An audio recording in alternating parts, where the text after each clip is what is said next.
Kung mo ni ang bata nga kuan pugihan kayo manguan mamuhi og kanding.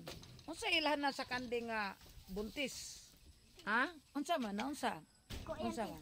Nidako yahang? Yan. Unsa nidako yan tiyan? Unsa ilahanan? Ha? Dili pa sige kuano ka? Kanang anaon ka ba? Sungayon ka. Dong, pasi sungayon ka. Asan tiyan hindak ko? Ano siya manungay, buutan man. Buotan din ni siya. Mo ni siya nga mong mga kanding nga mo ni si Bruno. Tara, dako yan diyan ah. Oh, iya ni asa. Tara. Asa. Lagi ni dako lagi ko na inta. Ay. Plastic. Ay. Asa imong tikuan? Asa imong kanding nga dako tiyan? Tara siya kani. Aman ka na. Kani taas siya. Mo usa kuno ni taas sa kuno nao. Mga taas lagi sa dunggan puro. Ha? Taas lang dunggan puro. Unya ko panalitan mga anak ang kanding unsaon na nimo? Ha?